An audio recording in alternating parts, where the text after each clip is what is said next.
చేరొచ్చిన మీకు అందరికీ ప్రవేశిస్తున్నాం గౌరవం తెలియజేస్తున్నాం.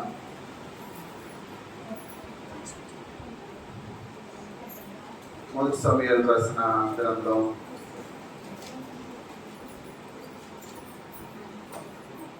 మొదటి సమయాలు 17వ అధ్యాయం. సందర్భం మనం చాలాసార్లు వినిందే. యుద్ధం యెహోవాదే అంటే చాలాసార్లు వినింటాం అంశాన్ని. క్రొత్త అంశమే కాదు, కానీ పరిశుద్ధుల జీవితాలకి అవసరమైన అంశం. ఈనాడు క్రైస్తవ జీవితాన్ని జీవిస్తున్న అనేక మంది జయ జీవితాన్ని జీవించకపోవడానికి ప్రధానమైన కారణం ఈ అంశంలో దాగుంది. ప్రతి ఒక్క విషయంలోనూ జయ జీవితాన్ని కొనసాగించాలంటే ఈ అంశాన్ని మీరు జాగ్రత్తగా పరిశీలించి నేర్చుకుంటే జయ జీవితాన్ని స్వతంత్రించుకోవచ్చు. ప్రతి సంగతి కాదు. పరమ తండ్రి భూప్రపంచంలో మన ప్రభువైన యేసుక్రీస్తు ప్రభువు సిలువ వేయబడిన తర్వాత నుండి భూమి అంతమయ్యేంత వరకు ఆయన సంకల్పించిన కాలాన్ని అనుగుణంగా ఆ కాలంలో పుట్టే ప్రతి మానవునికి దీన్ని ఈవిగా అనుగ్రహించాడు. ఏమంటే తెలుసుకోవాలంతే సంగతి. కాబట్టి పాత నిబంధనలో యేసుక్రీస్తు భూమి మీదకి అవతరించడానికి ముందు జరిగిన చరిత్రల్లో యేసుక్రీస్తు ప్రభు కాలం తర్వాత తను కోరుకున్న తన జనం తన కోసం ఎలా జీవించాలి అనే దాన్ని ఉదాహరిస్తూ చరిత్రను జరిగేటట్లు చేశాడు పరమ. అప్పుడప్పుడు అంటూ ఉంటాడు, అందుకే డెమో చూపించాడు అంటుంటాడు. పాప జీవితం జీవించి పాపం పండితే అనేకులు ఈరోజు దేవుని గురించి మాట్లాడే మాటలు దేవుడు శిక్షిస్తాడా అని మాట్లాడుతూ ఉంటాడు. అటువంటి వారికి 2 ఉదాహరణలని యేసుక్రీస్తు ప్రభుని భూమి మీదకి తేడానికి ముందే ఉంచాడు పరమ. మనకందరికి తెలుసు, ఒకటి జలప్రలయం, ఇంకొకటి సొదొమ గొమొర్రా యొక్క నాశనం. పరమ తండ్రి మనిషిని ప్రేమించేవాడే కాదు, పాపం పండితే హృదయాన్ని కఠినపరుచుకొని శిక్షిస్తాడు అనడానికి 2 ఉదాహరణలు. కాబట్టి ఇందుకు పాత నిబంధనలో అసలు యుద్ధాలు గొడవ ఏంటి, ఆ యుద్ధాల్లో జయమవడం గురించడం ఏంటి, వాటి గురించి కొన్ని విశ్లేషణలు చేస్తే మనం వాటిని ఏ రకంగా అర్థం చేసుకుంటే జయ జీవితాన్ని జీవిస్తామో అర్థమవుతుంటుంది. కాబట్టి అందులో ప్రధానమైనది మనకందరికీ తెలిసింది. మొదటి సమయాలు 17వ అధ్యాయంలో నా హృదయానుసారుడు అని పేరు పొందిన దావీదు యొక్క సందర్భం మొట్టమొదటిగా ఇశ్రాయేలీయులకు అందరికీ దావీదు పరిచయం అయిపోయే ఒక పరిస్థితిని పరమ తండ్రి కలిగించాడు. అంతకుముందు తను నివసిస్తున్న బెత్లెహేం పట్టణంలో గ్రామంలో తన బంధువర్గాలకి పరిచయస్తుడే. కానీ ఈ యుద్ధంలో తను చేసిన గొల్యాతును గెలిచిన సందర్భం తర్వాత అటు యూదాలోనూ అటు ఇశ్రాయేలులోనూ ఉన్న సమస్త జనులకి దావీదు అంటే ఎవరో తెలిసిపోతుంది. అది పరిస్థితులను బట్టి చరిత్రను బట్టి పరమ తండ్రి దావీదుకు అనుగ్రహించిన కృప సౌలు యొక్క తృణీకారాన్ని బట్టి బాగా గుర్తుపెట్టుకోవాలి. సౌలుని పరమ తండ్రి సంకల్పించి తృణీకరించడం, ఆయన సింహాసనాన్ని సదాకాలం ఉంచడానికి తీర్మానం చేశాడు. ఆ అవకాశాన్ని పోగొట్టుకునేది సౌలు, దేవుడి మీద తిరుగుబాటు చేసి. మనకందరికీ తెలిసినట్టు మాట వినకుండా, దేవుని యొక్క ఆజ్ఞలను అనుసరించకుండా దేవుడి మీద తిరుగుబాటు చేసినందువల్ల దేవుడు ఏం చేశాడంటే దావీదుని ఏర్పరచుకోవాల్సిన అవసరం లేకుండా. కాబట్టి ప్రప్రదంగా దావీదు అభిషేకింపబడిన కొన్ని సంవత్సరాల తర్వాత దావీదు ఇశ్రాయేలు అందరికీ తెలియపరచబడవలసిన అవసరం ఏర్పడింది. ఆ పరిస్థితులు పరమ తండ్రి కల్పించాడు. ఆ మాటకు వస్తే సౌలుకు ఫిలిస్తీన్తో యుద్ధం ఏం కొత్తది కాదు. ఆ మాటకు వస్తే ఫిలిస్తీన్తో మాత్రం కాదు, తనుంటున్న ఇశ్రాయేలు దేశానికి చుట్టూ ఉన్న ప్రతి జనాన్ని గెలిచిన వ్యక్తి సౌలు. 14వ అధ్యాయంలో అది చదువుకొని 11కి వెళ్దాం. మొదటి సమయాలు 14వ అధ్యాయము 47వ వచనం నుంచి. ఇలాగున సౌలు ఇశ్రాయేలీయులను ఏలుటకు అధికారం పొందినవాడై నకముకాల వారి శత్రువులైన అన్న పదం అంటే చుట్టుపక్కల ఉన్న అని అర్థం, ఇంకేమిలా. నకముకాల వారి శత్రువులైన మోయాబీలు, అమ్మోనీయులు, ఏదోమీయులు, సోబా దేశపు రాజులతోనూ ఫిలిస్తీన్లతోనూ యుద్ధం చేసెను. ఎవరి మీదికి అతడు పోయినో వారిని అందరినీ ఓడించాడు. అంటే అంతకు ముందే ఫిలిస్తీన్లు ఓడించాడు, మోయాబీలు ఓడించాడు, అమ్మోనీలు ఓడించాడు, ఏదోమీలు ఓడించాడు, సోబా దేశపు వాళ్ళని ఓడించాడు. కాబట్టి తన చుట్టుపక్కల ఉన్న దేశాలతో ఎవరితో యుద్ధం వచ్చినా సౌలు ఏం చేసేవాడు? పరాక్రమశాలి. అందుకే ఫిలిస్తీన్లు సౌలుని చంపినప్పుడు చరిత్ర మనకు ముందుకు చూసుకుంటే వెళ్ళిపోతే తన యొక్క తలను తెగ నరుక్కొని తీసుకుని వెళ్ళిపోతాడు.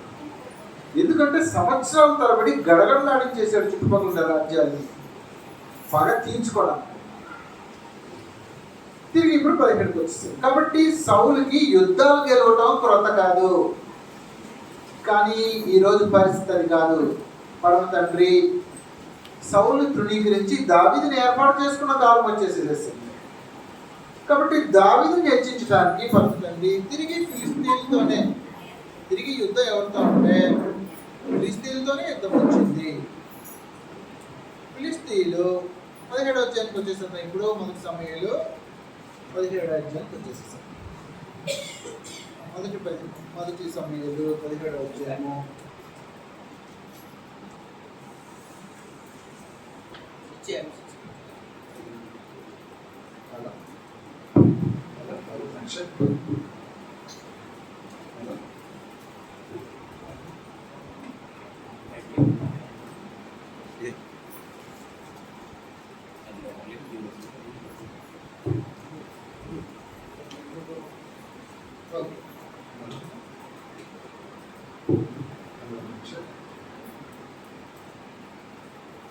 మొదటి సమయాలు 17వ అధ్యాయానికి వచ్చేస్తే తిరిగి ఫిలిస్తీన్లతోనే ఆల్రెడీ గెలిచాడు ఫిలిస్తీన్ని, కానీ తిరిగి ఫిలిస్తీన్లతోనే యుద్ధం. ఫిలిస్తీన్లతో యుద్ధంలో సందర్భం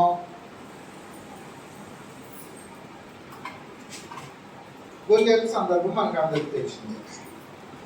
17వ అధ్యాయం మొదట్లో ఫిలిస్తీన్లు తమ సైన్యములను యుద్ధమునకు సమకూర్చి యూదా దేశంలోని సోకోలో కూడి ఏఫెత్తు మిమ్మును దగ్గర సోకోను అజేకాకును మధ్యలో దిగి ఉండగా సౌలును ఇశ్రాయేలీయులను కూడి వచ్చి ఏలా లోయలో దిగి ఫిలిస్తీన్లకు ఎదురుగా యుద్ధమందులు తీర్చారు. ఫిలిస్తీన్లు ఆ తట్టు పర్వతములను, ఇశ్రాయేలు ఈ తట్టు పర్వతం మీద నిలిచి ఉండగా ఉభయుల మధ్య ఒక లోయ ఉండెను. గాతువాడైన గొల్యాతు సూడకుడు ఫిలిస్తీన్ల దండుల నుండి బయలుదేరి ఉండెను. అతడు 6 మూళ్ళ జేనుడి ఎత్తు మనిషి. అతని తల మీద రాగిస్తున్న స్థానం ఉండేను. అతడు యుద్ధ కవచము ధరించిన వాడే. ఆ కవచము 5000 మనుగులు రాగి ఎత్తుగలదు, తులములు రాగి ఎత్తుగలదు. మరి అతని కాళ్ళకు రాగి కవచమును, అతని భుజముల మీద రాగి బల్లెం ఒకటి ఉండేది. అతని ఈట కర్ర నేత కానీ ధోని ఎంత పెద్దది, మరియు అతని ఈట కొన 600 తులముల ఇనుము ఎత్తుగలది. ఒకడు డాలును మోయించి అతనికి ముందుగా పోచున్నాడు. అతడు నిలిచి ఇశ్రాయేలు దండు వారిని పిలిచి, యుద్ధ బంధువులు చీల్చుటకై మీరు ఎందుకు బయలుదేరి వచ్చింది? నేను ఫిలిస్తీయుడును కానా? మీరు సౌలుకు దాసులు కారా? మీ పక్షమును ఒకరిని ఏర్పరచుకొని అతను నా ఎదుగు పంపుడి. అతడు నాతో పోట్లాడి నన్ను చంపగలిగిన ఎడలా మేము మీకు దాసులము. నేను అతను జయించి చంపిన ఎడలా మీరు మాకు దాసులము. ఇది గొడవ. 10వ వచనంలో, ఈ దినమున నేను ఇశ్రాయేలు సైన్యములను తిరస్కరించుచున్నాను అంటున్నాడు. కాబట్టి ఇశ్రాయేలును తిరస్కరించడం సాక్షాత్తు సృష్టికర్తను తిరస్కరించడం. సాక్షాత్తు కొన్ని సంవత్సరాలకు ముందు ఫిలిస్తీన్లు గెలిచిన సౌలుకు కూడా గుండెలో ధైర్యం సరిపోలేదు. ఎందుకంటే ఫిలిస్తీన్ల నుంచి ఇశ్రాయేలును సవాల్ చేస్తున్న గొల్యాతు అజానుభావం. తన గురించి వర్ణన మనకందరికీ తెలిసిందే. కాబట్టి ఈ సందర్భం ఏంటంటే సౌలు మాత్రం కాదు, సుమారుగా 40 రోజులు గొడవ పెడుతున్నాడు. మనం సుమారుగా 40 రోజులు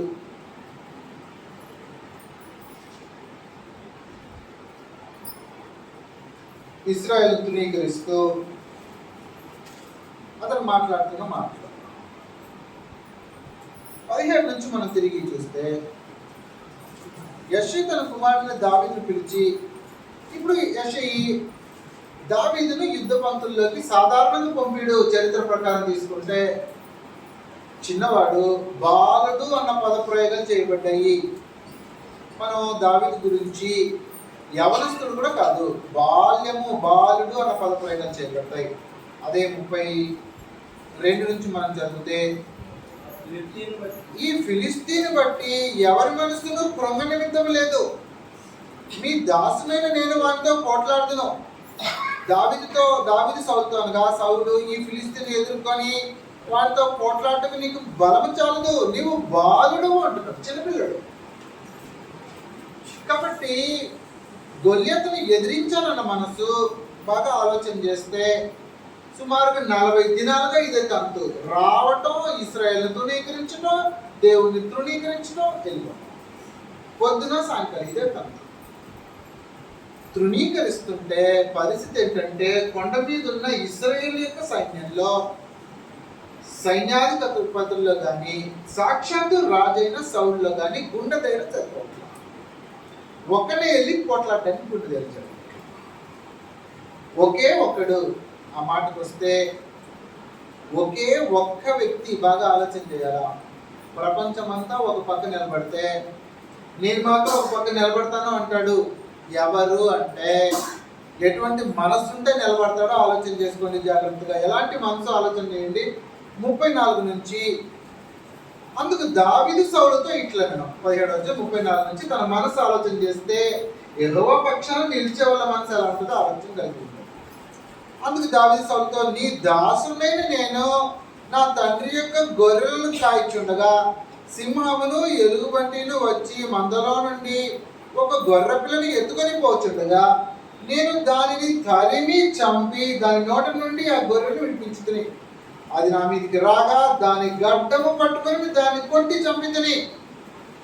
మీ దాసుడైన నేను ఆ సింహమును ఎలుగుబంటిని చంపితేనే, జీవం గల దేవుని సైన్యమును తిరస్కరించిన ఈ సున్నతి లేని ఫిలిస్తీయుడు వానిలో ఒకనివనే ఆగును అని 37వ వచనం ప్రాముఖ్యం. అంటే ఎంత ధైర్యం వచ్చింది! సింహాన్ని చంప, ఎలుగుబంటిని చంప, కాబట్టి నేను వాడిని చంపగలను అన్న భావానికి రాలేదు. బాగా ఆలోచన చేయండి జాగ్రత్తగా.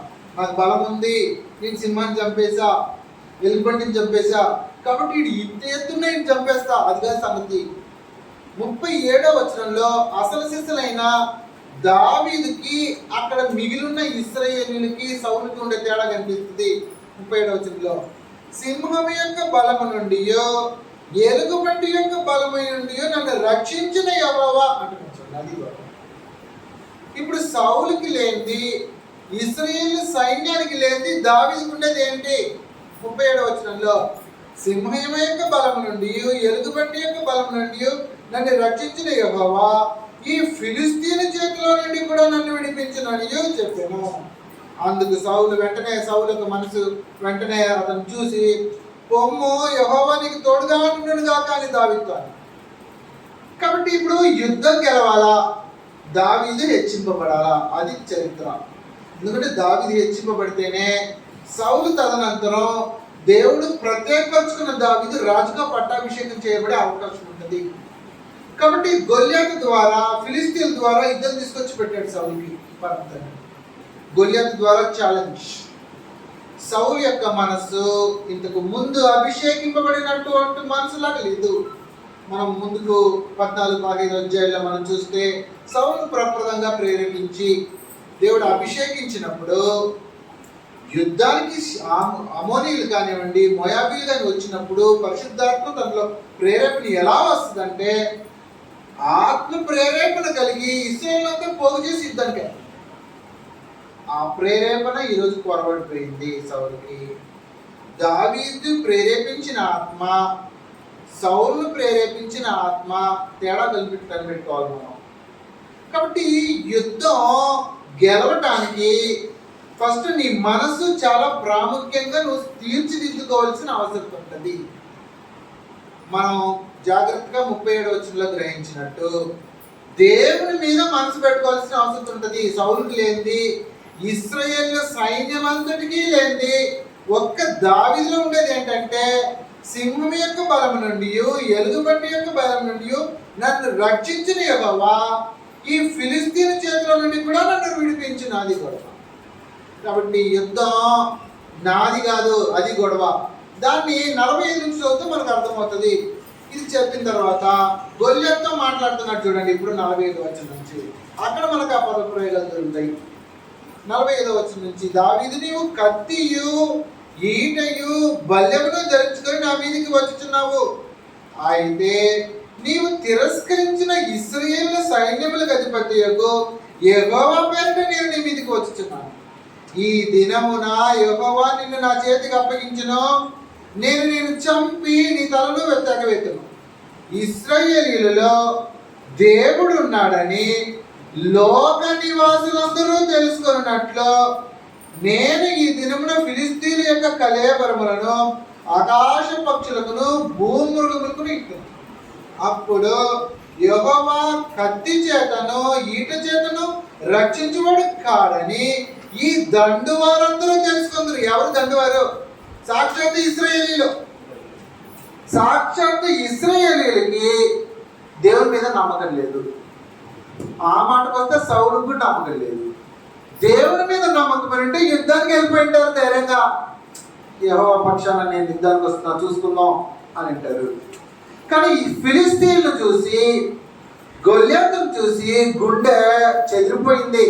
సౌలుకి కానీ, ఇశ్రాయేలు సైన్యాధికారులకు కానీ, సైన్యానికి కానీ ఉంటాయి. అందుకే 40 ఏళ్ళలో దాన్ని నిందగానే పెడుతున్నాడు చూడండి. అప్పుడు యెహోవా కత్తి చేతను ఈట చేతను రక్షించేవాడు కాడని ఈ దండు వారందరూ తెలుసుకుందరు. యుద్ధం యెహోవాదే, ఆయన మిమ్మల్ని మా చేతికి అప్పగించిన, అది గొడవ. కాబట్టి యుద్ధం గెలవాలంటే యెహోవా మీద నమ్మకం ఉండాలా, మన దేవుడి మీద నమ్మకం ఉండాలా. యుద్ధం నాది కాదు, నేను నిలబడుతున్నా, ఆయన చూసుకుంటాడు అనే భావన హృదయంలో నాటుకున్న దావీదు గొల్యాతును కత్తిని తీసుకొని పోలేదు, డాల్ని తీసుకొని పోలా. పరమ తండ్రి అనేక సందర్భాల్లో చరిత్రలో ఇటువంటి విజయాలను అనుగ్రహించాడు. ఎందుకు అనుగ్రహించాడు అబ్బా అని ఆలోచిస్తే అర్థమవుతుంది. యుద్ధం అందరు కత్తులు పట్టుకొని చేస్తారు, నువ్వు నా జనం అవుతే నీకు కత్తి కూడా అవసరం ఉండదు అంటాడు దేవుడు. దాని యొక్క పరమార్థం మన జీవితాలకి దాన్ని అప్లై చేసుకుంటే అర్థమవుతుంది. కంక్లూషన్లో వివరిస్తారు, దాన్ని కంక్లూషన్లో వివరిస్తే మీకు క్లియర్గా ఉంటుంది విషయం. కాబట్టి యుద్ధం గెలవాలంటే యెహోవా పక్షాన నువ్వు నిలబడవలసిన అవసరం ఉంటుంది. నా దేవుడు ఉన్నాడు, ఆయన యుద్ధం చేస్తాడు నా పక్షాన అనే భావన మొట్టమొదటిగా హృదయంలో తీసుకొని రావాలా. ఆ హృదయంతో ఉన్న దావీదు గొల్యాతును కొట్టి చంపాడు. కత్తి తీసుకొని పోలేదు, కేవలం వడిసెల 5 గులకరాల్లో రాళ్లతో వడిసెల యుద్ధంలో ఉపయోగించే ఒక ఆయుధమే. వడిసెల యుద్ధంలో ఉపయోగించింది ఏం కాదు. దావీదు కాలం తర్వాత చరిత్రను మనం చూసుకుంటే దావీదు కాలానికి ముందు మనకు కనిపించదు. దావీదు కాలం తర్వాత వడిసెలను యుద్ధంలో వాడినట్టు చరిత్ర మనకు క్లియర్గా తెలిపిస్తుంది. కాబట్టి ఈనాడు ఒకప్పుడు యుద్ధంలో ఉండే పరిస్థితులు చూసుకొని ఒక మంచి దగ్గరకు వచ్చే ముందే మనం చంపేయాలా అన్న ఆలోచనతో పుట్టిందే బాణము, వడిసెల ఇవన్నీ. అక్కడ నుంచి వచ్చినవి గన్లు, ఇవన్నీ బీరింగ్స్ కానివ్వండి, బాంబులు కానివ్వండి. ఇప్పుడు యుద్ధాలు ఎలా జరుగుతున్నాయి? అసలు ఒక దేశాన్ని అటాక్ చేయాలంటే అక్కడికి వెళ్ళవలసిన అవసరమే లేదు. మనకందరికీ తెలిసినట్టు ఒక నెలకు ముందు గడిచిన నెలలో ఇశ్రాయేలీలు ఈ పర్షియన్స్, అంటే బైబిల్ ప్రకారం ఆలోచించుకుంటే పర్షియన్ కింగ్డమ్ అంటారు, పార్సీక దేశం, ఇరాన్ దేశం మీద యుద్ధం చేసినప్పుడు అసలు వాళ్ళు అక్కడికి వెళ్ళలేదు. ఆకాశంలో ఎగురుకుంటూ యుద్ధాన్ని ముగించి బయటకు వచ్చేసేసారు. అలా అయిపోయింది యుద్ధం ప్రాతిపదికన ఈరోజు. కాబట్టి యుద్ధం గెలవాలంటే యెహోవా పక్షాన మొదట నువ్వు నిలవలసిన అవసరం ఉంటుంది. నా దేవుడు ఉన్నాడు అనే భావనకి నువ్వు రావాల్సిన అవసరం ఉంటుంది మొట్టమొదట. అలా వస్తే నీ శత్రువు ఆజానుబాహుడైనా ఇబ్బంది ఉండదు, పెద్ద కత్తి దూసుకొని నిలబడినా ఇబ్బంది ఉండదు. నీ చేతిలో కత్తి ఉండవలసిన అవసరం లేదు, నువ్వే యుద్ధం గెలుస్తావు అనేది మనకు దావీదు, సౌలు, గొల్యాతు సందర్భాలు చూస్తే మనకు అర్థమైపోతుంటది. కాబట్టి దావీదుకున్న మనసు క్రైస్తవ జీవితాన్ని జీవిస్తున్న వాళ్ళకి చాలా ప్రాముఖ్యమైంది. నా దేవుడు ఉన్నాడు అనే భావన. కాబట్టి ప్రపంచ చరిత్రలో పరమ తండ్రి యుద్ధాలు జరిగిస్తున్నప్పుడు ముందుకు చరిత్రను చూసుకొని భక్తి జీవితం జీవించవలసిన అవసరం కలిగిన వారికి డెమోలు నిర్మించాడు, డెమోలు జరిగించాడు. దాంట్లో ఇది ఒకటి ప్రధానమైనది. యుద్ధం యెహోవాది, నాది కాదు. ఐగుప్తు నుంచి ఇశ్రాయేల్ తీసుకొని వచ్చేటప్పుడు ఆ పరిస్థితులు ఇంకా చాలా జాగ్రత్తగా వివరిస్తాడు, అద్భుతంగా ఉంటాడు. ఐగుప్తు నుంచి ఇశ్రాయేల్ బానిసత్వం నుంచి బయటకు తెస్తున్నప్పుడు పరమ తండ్రి నిర్గమకాండంలో 13వ అధ్యాయంలో చూసినట్లయితే మనం నిర్గమకాండము మనకందరికీ తెలిసిన సంగతులే, జాగ్రత్తగా జ్ఞాపకం చేసుకొని కంక్లూజన్కి వెళ్దాం.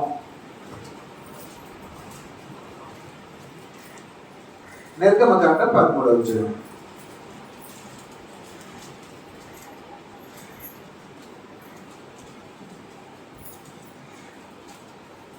నిర్గమకాండం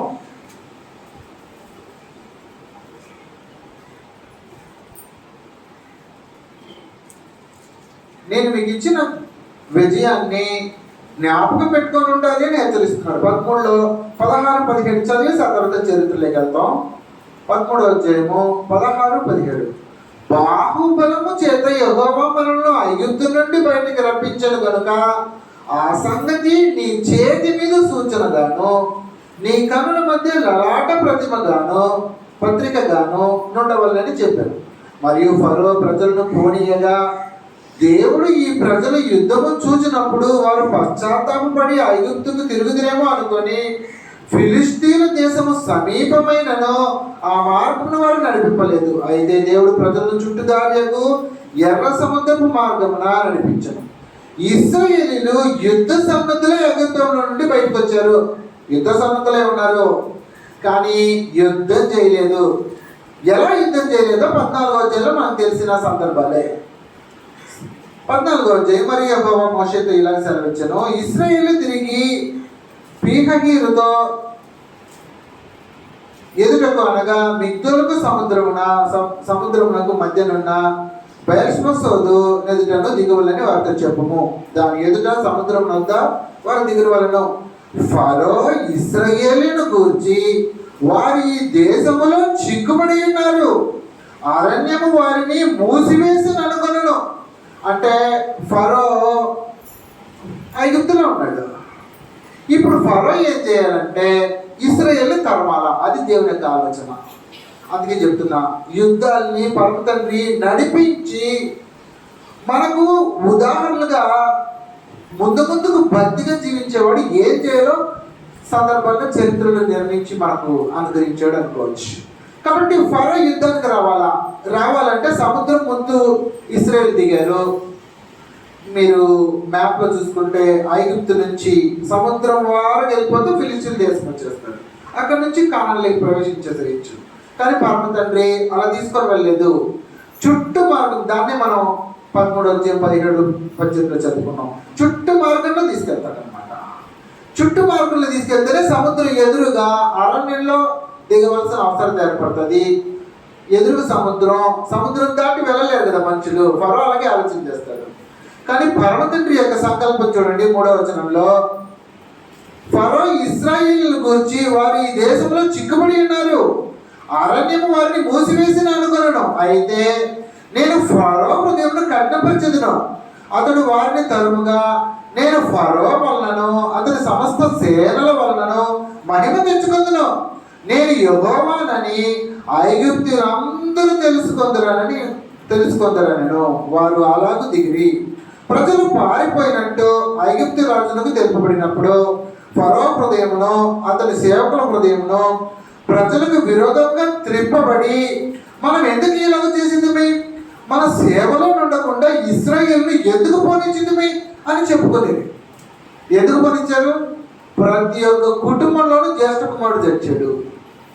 చనిపోతే ఏడవని కుటుంబం లేదు ఐగుప్తులో. అటువంటి పరిస్థితుల్లో వీళ్ళు ఉంటే మనకు తలపండి, వీళ్ళు పోనీ ఎలాగైనా పోనీ, మీరు వెళ్ళిపోండి. వెళ్ళిపోయేటప్పుడు వాళ్ళు వచ్చి అడిగితే వాళ్ళ దగ్గర ఉన్న సొమ్ములు కూడా సమర్పించుకున్నారు. ఐగుప్తుల్ని దోచుకొని బయటకు వచ్చారు ఇశ్రాయేలీలు. కాబట్టి అటువంటి మనస్సున్న ఐగుప్తీయుల్ని ఇప్పుడు చంపాలా, దేవుని యొక్క ఆలోచన అది. సముద్రంలో కలిపి చంపేసేసారు. అలా చంపితే నాకు ఘనత వస్తుంది, నేను దేవుణ్ణి అని ప్రపంచ చరిత్ర ఉండేంత వరకు, మానవుడు భూలోకంలో జీవించేంత వరకు తెలుసుకోవాలా, అది గొడవ. కాబట్టి అటువంటి ఒక చరిత్ర జరగాలి. కాబట్టి పరమ తండ్రి ఇదిగో సముద్రం ఎదుగుపోయి దిగండి, అక్కడ దిగండి, వాళ్ళ వెనకాల వచ్చేటట్టు నేను వాళ్ళ హృదయం కట్టినపరుస్తా, వెనకాల వస్తారు, అది సంగతి. కాబట్టి ఆ రోజున అంతటా అతడు తన రథమును సిద్ధపరచుకొని తన జనమును తనతో కూడా తీసుకొని పోయాను. మరియు అతడు శ్రేష్టమైన 600 రథములను, ఐగుప్తు రథములన్నిటినీ వాటిలో ప్రతి దాని మీద అధిపతులను తోడుకెళ్ళిపోయాను. యెహోవా ఐగుప్తు రాజైన ఫరో హృదయమును కఠినపరపగా అతడు ఇశ్రాయేలును తరిమెను. అట్లు ఇశ్రాయేలు బలిం చేత బయలు వెలుచుండేది. ఐగుప్తీయులు అనగా ఫరో రథములు గుర్రములన్నీ అతని గుర్రముల రౌతులను అతని దండు వారిని తరిమెను. బెల్సూను ఎదుటనున్న పిహహీరోతునకు సమీపమైన సముద్రము దగ్గర వారి దిగి ఉండగా వారిని కలుసుకొనిరి. ఫరో సమీపించుచుండగా ఇశ్రాయేలుకి ఈ సంగతి అంతా తెలీదు, జనులకు తెలీదు. పరమ తండ్రి మోషతో మాత్రం మాట్లాడాడు. సముద్రం ఎంత దగ్గరికి వెళ్ళి నిలబడు, సముద్రాన్ని చీలుస్తా, సముద్రం నుంచి మిమ్మల్ని తీసుకొని వెళ్తా, నేను ఐగుప్తీయులు సముద్రంలో చంపుతా, దాన్ని బట్టి నా నామానికి ఘనత తెచ్చుకుంటా. ఈ సంగతి మోషకు తెలుసు కానీ ఇశ్రాయేలుకి తెలీదు. కాబట్టి సముద్రం నిలబడిన వాళ్ళు వెనకాల చూస్తే ఫరో సైన్యం తరపుకు వస్తుంది. కలత చెందిపోయారు. అప్పుడే 11వ వచనం 10వ వచనం చదివితే, ఫరో సమీపించుచుండగా ఇశ్రాయేలు కనులెత్తి ఐగుప్తీయులు తమ వెనుక వచ్చి చూచి మిక్కిలి భయపడి యెహోవాకు మొరపెట్టాడు. అంతటా వారు మోషేతో, ఐగుప్తులో సమాధిలో లేవని ఈ అరణ్యంలో చచ్చుటకు మమ్మల్ని రప్పించుతావా? మమ్మల్ని ఐగుప్తుల నుండి బయటికి రప్పించి మమ్మల్ని ఇట్లు చేయలేలా? మా జోలికి రావద్దు, ఐగుప్తీయులకు దాసుల మగుదమని ఐగుప్తులో మేము నీతో చెప్పిన మాట ఇదే కదా. మేము అరణ్య మందు చచ్చుట కంటే ఐగుప్తులకు దాసుల మగుడమే మేలని చెప్పుకొనిరి. కాబట్టి ఒక్క మోషేకి తప్పితే ఇప్పుడు అక్కడ ఉండే ఇశ్రాయేలుకి ఎవరికి ఏం జరగబోతుందో తెలియదు, అది పరిస్థితి. అందుకు మోషే 13వ వచనంలో 14వ అధ్యాయం 13వ వచనంలో ప్రాముఖ్యం. అందుకు మోషే భయపడకుడి, యెహోవా మీకు నేడు కలుగజేయు రక్షణను మీరు ఊరకే నిలుచుండి చూడుడి, అది గొడవ. కాబట్టి యుద్ధం గెలవాలంటే కత్తి పట్టుకొని కత్తి తిప్పడం నేర్చుకో, అది లోక సూత్రం. బాగా గుర్తుపెట్టుకోండి. యుద్ధం గెలవాలంటే కత్తి సాము నేర్చుకో, కత్తి పట్టు, పోట్లాడు, నిలచుండి చూడిని అన్న సూత్రం ఉంది, మర్చిపోను అవసరంలో. మళ్ళీ జాగ్రత్తగా 13వ వచనం చదువుదాం. అందుకు మోషే భయపడకుడి, యెహోవా మీకు నేడు కలుగజేయు రక్షణను మీరు ఊరగా నిలుచుండి చూడండి. మీరు నేడు చూచిన ఐగుప్తీయులు ఇక మీదట మరి ఎన్నడూ చూడరు. అది గొడవ. అందరు సమపోతున్నారు కొద్దిసేపట్లో. అది మోషేకి మాత్రమే తెలుసు. పర్వతండి అనుగ్రహించిన కృప. కాబట్టి యుద్ధం గెలవాలంటే ఊరికే నిలబడుకొని చూస్తే కూడా సరిపోద్దా? నిలబడుకొని చూస్తే సరిపోద్ది. కానీ నీకు దేవుని మీద నమ్మకం ఉండాలా. కింద జరిగిన విషయాలు మనకు అందరికీ తెలుసు. యెహోవా మీ పక్షమున 14వ వచనంలో ఇక మీదట మరి ఎన్నడూ చూడరు, యెహోవా మీ పక్షమున యుద్ధము చేయును, మీరు ఊరికే ఉండవాలని ప్రజలతో చెప్పారు. అంతలో యెహోవా మోషేతో, నీవేళ నాకు మొరపెడుచున్నావు, సాగిపోడి అని ఇశ్రాయేలుతో చెప్పుము. నీవు నీ కర్ర ఎత్తి ఆ సముద్రం వైపు నీ చెయ్యి చాపి దాన్ని పాయగా చేయము. అప్పుడు ఇశ్రాయేలు సముద్రం మధ్యన 6 నెలల మీద నడిచిపోదురు. ఇదిగో నేనే ఐగుప్తుల హృదయం కఠినపరచుదును, వారు వీరిని తరుముదురు. నేను ఫరో వలనను అతని సమస్త సేన వలన అతని రథముల వలనను అతని గుర్రపు రౌతు వలనను నాకు మహిమ తెచ్చుకుందును. నేను ఫరో వలనను అతని రథము వలన గుర్రపు రౌతు వలన మహిమ తెచ్చుకున్నప్పుడు నేనే యెహోవానని ఐగుప్తీయులు తెలుసుకుందరు. అప్పుడు ఇశ్రాయేలు ఎదుట సమూహమునకు ముందుగా నడిచిన దేవదూత వారు వెనుకకు పోయి వారిని వెంబడించను.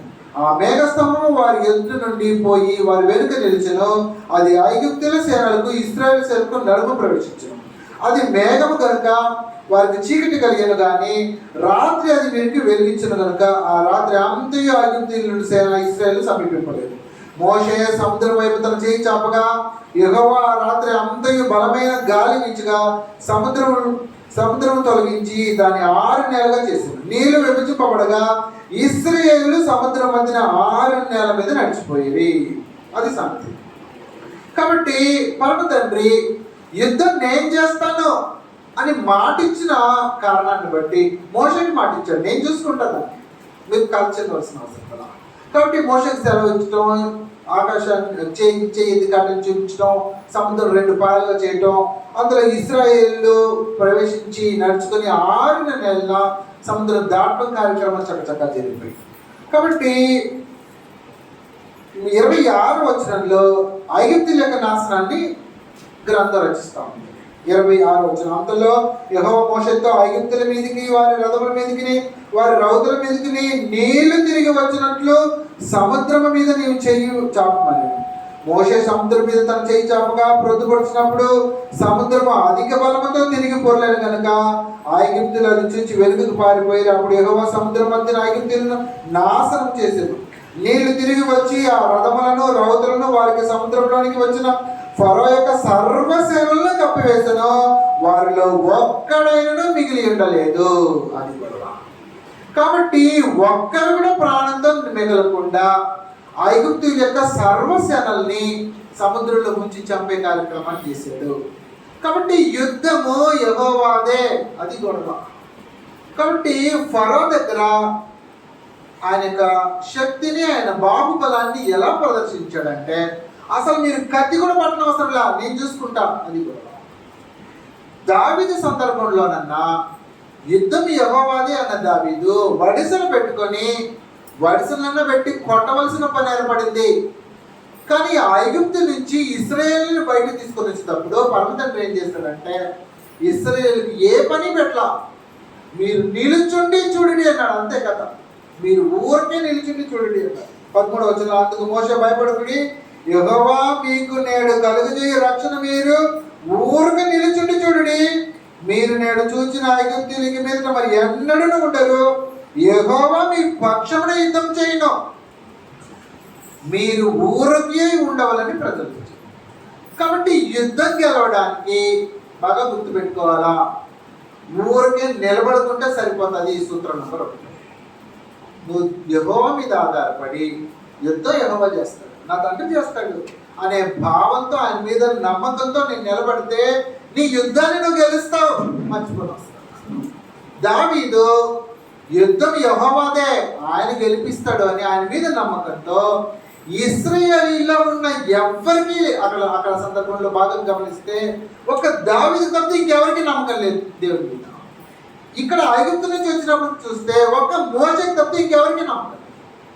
కాబట్టి యెహోవా పక్షాన నిలబడిన జనం చుట్టుపక్కల ఉన్న జనాన్ని చూసుకోకుండా నీ హృదయాన్ని నా దేవుడు చేస్తాడు నా పక్షాన అనే భావంతో నువ్వు ముందుకు నడిస్తే నీ యుద్ధాన్ని నువ్వు గెలిచే ఆస్కారం ఉంటుంది. కాబట్టి కత్తి చేతను ఆయుధం చేతను రక్షించేవాడు కాదు దేవుడు, వాటి అవసరత దేవుడికి లేవు అని 2 చరిత్రలు మనం చూసాం. మూడవదిగా ఇదేలాంటి సందర్భం ఇంకా విచిత్రంగా ఉంటుంది ఈ యుద్ధం గెలవడం. పరమ తండ్రి ఈ యుద్ధాన్ని ఎలా గెలిపించాడో చూద్దాం. న్యాయాధిపతుల గ్రంథం మనకు అందరికి తెలిసిందే, ఇది కూడా వీటిని చూసుకొని మనం వివరణలోకి వెళ్ళిపోదాం. న్యాయాధిపతుల గ్రంథం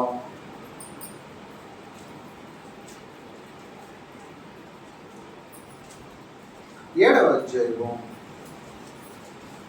సందర్భం మనకందరికీ తెలిసిందే.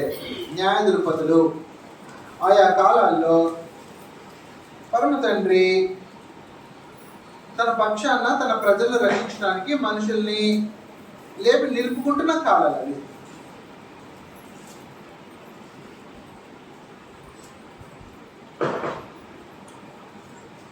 మిద్యానీయులతో యుద్ధం వచ్చిన సందర్భం 7వ అధ్యాయానికి వచ్చేసేస్తే గిద్యోను సందర్భం మనకు అందరికీ తెలిసిందే.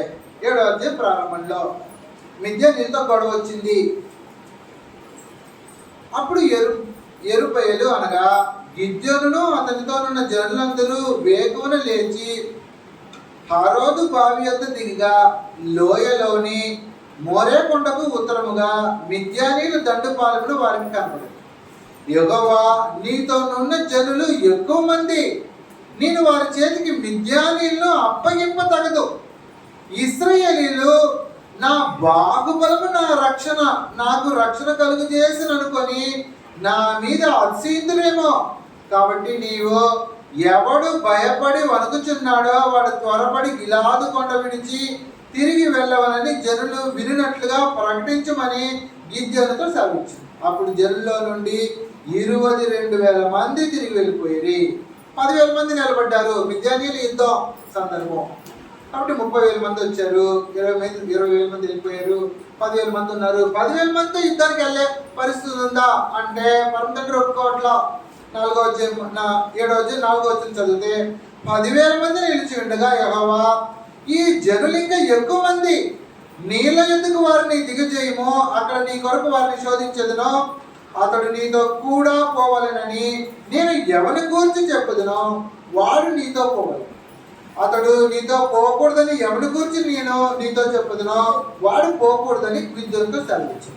అతడు నీళ్ళ ఎద్దకు ఆ జనములను దింపజేసినప్పుడు యెహోవా కుక్క గతుకున్నట్లు తన నాలుగుతో నీళ్లను గతికిన ప్రతి వానిని, త్రాగుటకు మోకాలుని కృంగిన ప్రతి వానిని వేరువేరుగా ఉంచుమని గిద్యోనుతో సెలవిచ్చాడు. చేతితో నీటికి అందించుకొని గతికిన వారి లెక్క 300 మంది. మిగిలిన జనులందరూ నీళ్లు త్రాగుటకు మోకాల్లోని కృంగిరి. అప్పుడు యెహోవా 7వ వచనంలో గతికిన 300 మంది మనుషుల ద్వారా మిమ్మల్ని రక్షించదను. అది గొడవ. ఈ యుద్ధం ఇంకా తేడాగా ఉంది. మిద్యానీయుల సైన్యం వచ్చింది, వేల కొద్ది సైన్యాలు చుట్టుముట్టేసేసారు. వారి యొక్క ఒంటెలు సముద్రపు ఒడ్డున ఇసుక రేణువులు పడి ఉన్నాయంట. వివరిస్తూ ఉంటాడు, మనం చదివితే అర్థమవుతుంది, సమయం సరిపోదు. కాబట్టి మిద్యానీయుల సైన్యం అమాలేకీయులు 33వ వచనంలో 6వ అధ్యాయం 33వ వచనంలో మనం చూస్తే మిద్యానీయులందరూ అమాలేకులందరూ తూర్పు వారందరూ కూడి వచ్చి నది దాటి యెజ్రెయేలు మైదానంలో దిగగా యెహోవా ఆత్మ గిద్యోనును ఆవేశించెను. కాబట్టి పరమ తండ్రి తన కార్యక్రమాలు జరిగిస్తున్నాడు తన యొక్క జనాలను కాపాడడానికి. ఒకటి, ముందు భక్తిగా జీవించాలనుకుంటున్న వాళ్ళకి ఏదో పాఠం నేర్పించేకి కార్యక్రమాలు చేస్తారు. కాబట్టి గిద్యోన్ని ప్రేరేపించి ఇదిగో సైన్యాన్ని సమకూర్చున్నాడు. సైన్యాన్ని సమకూరితే 30,000 మంది వచ్చారు. 30,000 మంది నేను రక్షించే కార్యక్రమం చేయను, తీసుకొచ్చాయి. ఎవడు భయస్తున్న వాళ్ళందరూ ఎనికి బొమ్మ అన్నాడు. 20,000 మంది ఎనికి వెళ్ళిపోయారు. ఇంకా 10,000 మంది ఉన్నారు. 10,000 మంది ఎక్కువ మంది, అంతమంది వద్దు.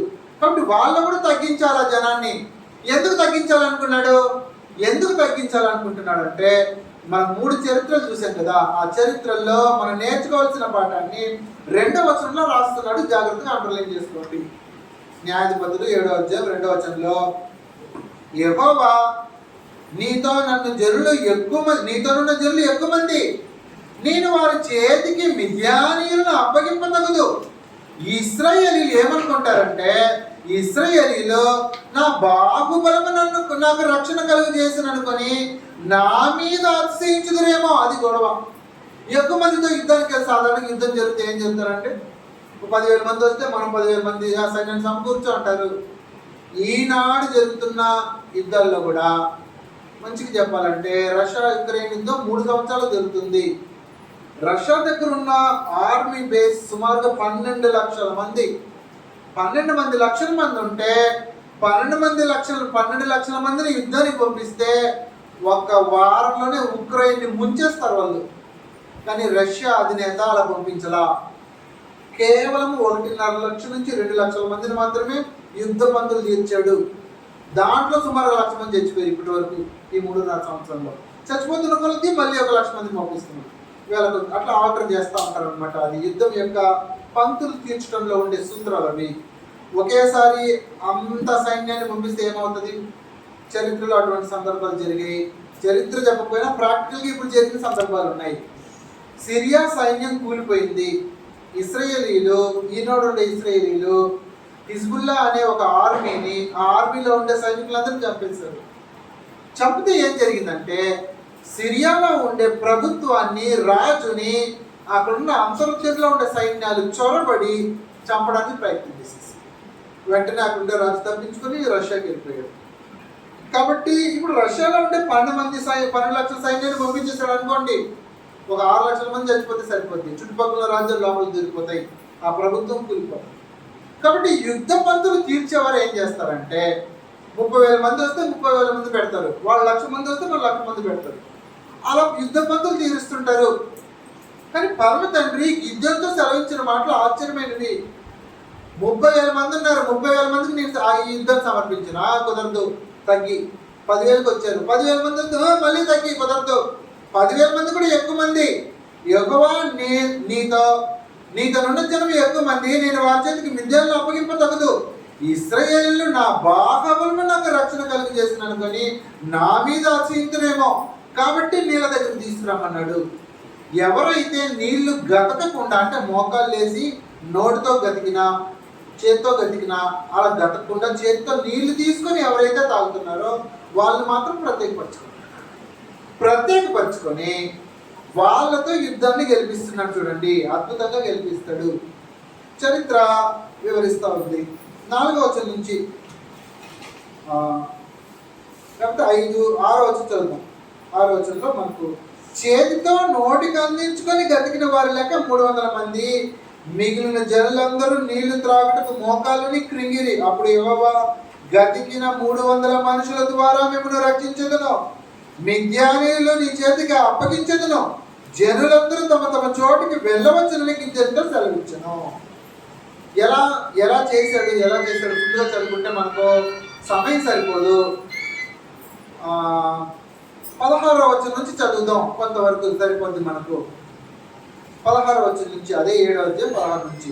ఆ 300 మందిని 3 గుంపులుగా చేసి బూరను వట్టికుండను ఆ కుండలో దివిటీలను ప్రతివారి చేతికిచ్చి వారితో ఇట్లను, నన్ను చూచి నేను చేయనట్లు చేయుడి. ఇదిగో నేను వారి దండు కొట్టుకొనకు పోచున్నప్పుడు నేను చేయనట్లు మీరు చేయవలెను. నేనును నాతో ఉన్న వారందరూ బూరలు ఊదినప్పుడు మీరును దండు పాలమంతటి చుట్టూ బూరలు ఊదుచు యెహోవాకును గిద్యోనుకును విజయము అని కేకలు వేయవలను. అంతే, కత్తి పట్టుకోవాలా, యుద్ధం చేయాలా, కేవలము యెహోవాకు గిద్యోనుకి జయము అని అరవమన్నాడు అంతే. కాబట్టి 19వ వచనం నుంచి మనం చూస్తే మిద్యానీయులు ఎలా ఓడిపోతారో వివరిస్తున్నాడు. అట్లు నడిజాము మొదలుకొని కావలి వారు ఉంచబడగానే గిద్యోనును అతనితోనున్న 100 మంది దండుపాలను కొట్టుకొనకు పోయి బూరలను ఊది తమ చేతులతోనూ కుండలను పగలగొట్టిరి. అట్లు ఆ 3 గుంపులను బూరలను ఊదుచు ఆ కుండలను పగలగొట్టి ఎడమ చేతుల్లో దివిటీలను కుడి చేతుల్లో ఊదునకు బూరలను పట్టుకొని యెహోవా ఖడ్గము గిద్యోను ఖడ్గము అని కేకలు వేశారు. వారిలో ప్రతివాడు తన చోటును దండు చుట్టూ నిలిచి ఉండగా ఆ దండు వారందరూ పరిగెత్తుచు కేకలు వేయచ్చు పారిపోయి. ఆ 300 మంది బూరలు ఊదినప్పుడు యెహోవా దండంతటిలోనూ ప్రతివాని ఖడ్గమును వారి పొరుగు వారి మీదకి త్రిప్పాను. అది గొడవ. 22వ వచనం ప్రాముఖ్యం. ఈ యుద్ధాన్ని దేవుడు ఎలా గెలిపిస్తున్నాడో చూడండి. 22వ వచనం, ఆ 300 మంది బూరలు ఊదినప్పుడు యెహోవా దండంతటిలోనూ ప్రతి వాని ఖడ్గమును వాని పొరుగు వాని మీదకి త్రిప్పాడు. దండు సేరారేతు వైపునున్న బెసితా వరకు తప్తాతు నొద్దనున్న అబెల్మాకోలా తీరం వరకు పారిపోగా నఫ్తాలి గోత్రముల నుండి, ఆషేరు గోత్రముల నుండి, మనష్షే గోత్రముల నుండి పిలిపింపబడిన ఇశ్రాయేలీయులు కూడుకొని మిద్యానీయులను తరిమిరి. గిద్యోను ఎఫ్రామీయుల మన్య దేశమంతటికి దూతలను పంపి మిద్యానీయులు ఎదుర్కొన్నట్టుకు వచ్చి బేత్పరాము వరకు వాగుల యొద్ద యోర్దాను వారి కంటే ముందుగా పట్టుకుని చెప్పి ఉండను కనుక ఎఫ్రామీయులందరూ కూడుకొని బేత్పరాము వరకు వాగులను యోర్దాను పట్టుకునేది. మరియు వారు మిద్యానీయుల అధిపతులైన ఓరేబు జేయేబు అని ఇద్దరిని పట్టుకొని ఓరేబు బండ మీద ఓరేబును చంపిరి. జేయేబు ద్రాక్షల తొట్టి వద్ద జేయేబును చంపి మిద్యానీయులు తరుముకొని పోయి ఓరేబు జేయేబు తలలను యోర్దాను అద్దరినున్న గిద్యోను నద్దకు తెచ్చిరి. అది కాబట్టి ఇక్కడ కూడా యుద్ధం ఎలా చేయబడిందంటే, ఎప్పుడైతే 300 మంది మాత్రమే, వాళ్ళు సుమారుగా 3 లక్షల మంది జనం సముద్ర ఒడ్డున దిగి ఉన్నారు. 100 మందిగా 3 గుంపులు. కాబట్టి తూర్పు నుంచి ఒకరు, చెడు పడమర నుంచి ఒకరు, దక్షిణం నుంచి ఒకరు, ఉత్తరం నుంచి ఒకరు. ఏమరిశారంటే నడిరాత్రుల్లో గిద్యోనుకి యెహోవాకి జయము, గిద్యోనుకి ఖడ్గమునకు యెహోవాకి ఖడ్గమునకు జయము అన్నారు. అంతే. ఆ కుండలు పాల్గొట్టారు, దివిటీలు పట్టుకొని వస్తున్నారు. దండు ఉలిక్కి పడి లేచింది. చూస్తే అబ్బో ఇశ్రాయేల్ సైన్యం మమ్మల్ని చుట్టేసుకుందిరా అనుకొని వాళ్ళు చంపక ముందు మనమే చచ్చిపోదాం. అది గొడవ. 22వ వచనంలో ఆ 300 మంది బూరలు ఊదినప్పుడు యెహోవా దండంతటిలోని ప్రతి వాని ఖడ్గము వాని పొరుగు వాని మీదకి తిరిపారు. కాబట్టి తమలోనే తాము పొడుచుకొని చచ్చారు. మిగిలిన జనం పారిపోయిన దాంట్లో సైన్యాధికారుల్ని, రాజుల్ని ఎఫ్రామీయులు పట్టుకొని చంపి తెగ నరికి తలలు పట్టుకొచ్చారు. కాబట్టి యెహోవా యుద్ధాన్ని గెలిపించడంలో అద్భుతమైన తన బల పరాక్రమాలను ప్రదర్శించిన చరిత్ర పరిశుద్ధ గ్రంథంలో ఉంది. ఎందుకు చేశాడు? ఎందుకు చేయాలి అట్లా? ఎందుకు చేశాడంటే 2వ వచనంలో ఉంది మనకి సమాధానం. మొదటిది 7వ అధ్యాయం 2వ వచనంలో, యెహోవా నీతో జనం ఎక్కువ మంది, నేను వారి చేతికి మిద్యానీయులు అప్పగింప తగదు. ఇశ్రాయేలీలో నా బాహుబలము నాకు రక్షణ కలుగు చేసుకుంటుంది. మనం 30,000 మంది ఉన్నాం, వాళ్ళు 30,000 మంది వచ్చారు, మనం పోయాం, బాగా ట్రైనింగ్ తీసుకున్నాం అని గెలిచేసాం అనుకుంటారేమో ఇశ్రాయేలీలు. అలా జరగకూడదు. నేను గెలిపించాలని ఇశ్రాయేల్ గ్రహించాలి. అది కూడా దేవుని యొక్క ఆలోచన ఎలా ఉంటుందండి. ఎందుకు? అప్పుడు నువ్వు దేవుని మీద ఆధారపడతావు, ఇంకేమిలా. భూలోకంలో యుద్ధం గెలవాలంటే దేవుని మీద ఆధారపడాలా, సూత్రం అది. ఆనాడు ఇశ్రాయేలీలకైనా ఈనాడు క్రీస్తులో ప్రవేశించి క్రైస్తవ జీవితంలో యుద్ధం గెలవాలి, జయ జీవితాన్ని జీవించాలి అనుకున్నా అంటే ఆ మాటకు వస్తే ముగింపులోకి తీసుకొస్తాం. పరిశుద్ధమైన జీవితంలో కానివ్వండి, పాపాన్ని గెలవటంలో కానివ్వండి, ఈ లోకాన్ని గెలవటంలో కానివ్వండి, యుద్ధం గెలవాలంటే ఒక్కటే మార్గం, మానవునికి వేరే గతి లేదు. యెహోవా పక్షాన నిలవాలా, యెహోవా యుద్ధం గెలిపిస్తాడో అన్న మనసుకు రావాలా. ఆయన ఎలా గెలిపిస్తాడో నీకు అనవసరం, ఆయన గెలిపిస్తాడు. ఆయన గెలిపించే పద్ధతులు విచిత్రంగా ఉంటాయి. మనకు ఐగుప్తులో గెలిపించిన దాంట్లో నిర్గమకాండం మనం చూసుకున్న ఐగుప్తులో దేవదూతతో కార్యక్రమాలు చేశాను అంటున్నాడు చూడండి, అద్భుతంగా.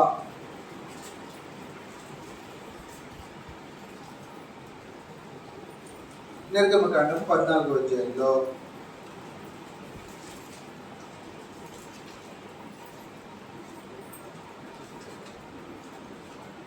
పంతొమ్మిదవ వచనంలో సంగతులు వివరిస్తున్నాడు. అప్పుడు ఇశ్రాయేలీయుల ఎదుట సమూహములకు ముందుగా నడిచిన దేవదూత వారి వెనుకకు పోయి వారిని వెంబడించెను.